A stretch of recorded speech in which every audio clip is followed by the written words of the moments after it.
I'm Harry Ross. I'm the librettist. Well, one thing I think that we all are feeling around the world at the moment is there's a lack of certainty, a lack of real security about the future. That's one thing. In terms of my own experience as a British person, A Dream of Armageddon is very key to my own experience.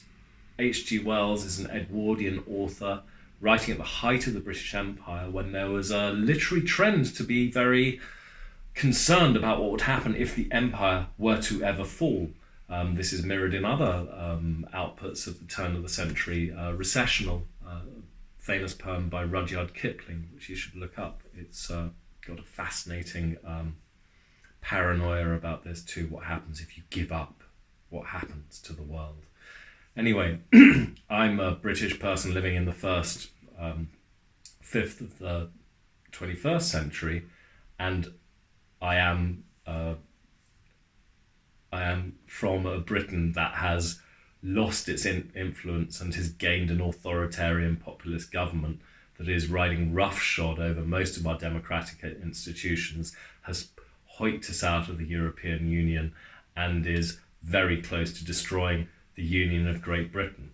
So I find that I'm living in my own Armageddon and I'm running away from it. I've moved country at least twice since I started writing this opera.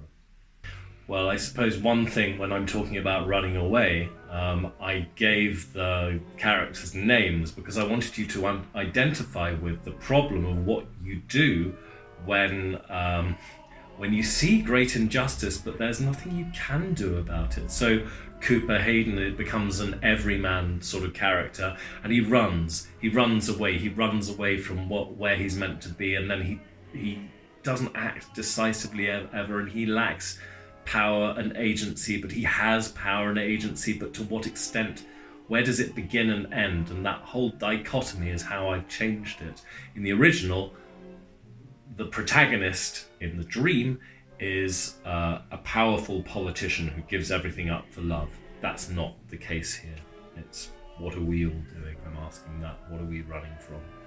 I've been friends with Di for many, many years, and we've written many works together. I write the words and he writes the music, and we come together, and it's a very symbiotic experience. Obviously, the creative team who are bringing this to life, and one of them who commissioned it is Maestro Ono and Lydia Steyer.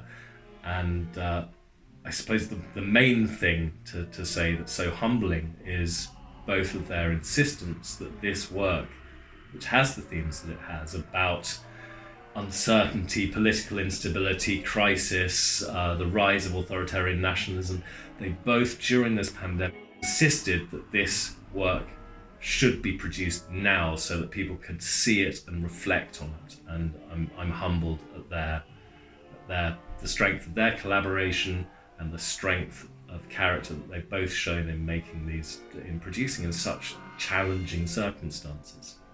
Well, one of the points of the opera is very much against sound bites. Bad things happen because people use sound bites and small messages. But if I were to give a message, it would be always allow yourself the possibility to dream. Remember to be human. And finally, make sure you look around widely at things rather than take the short 140 character message, because context is for kings.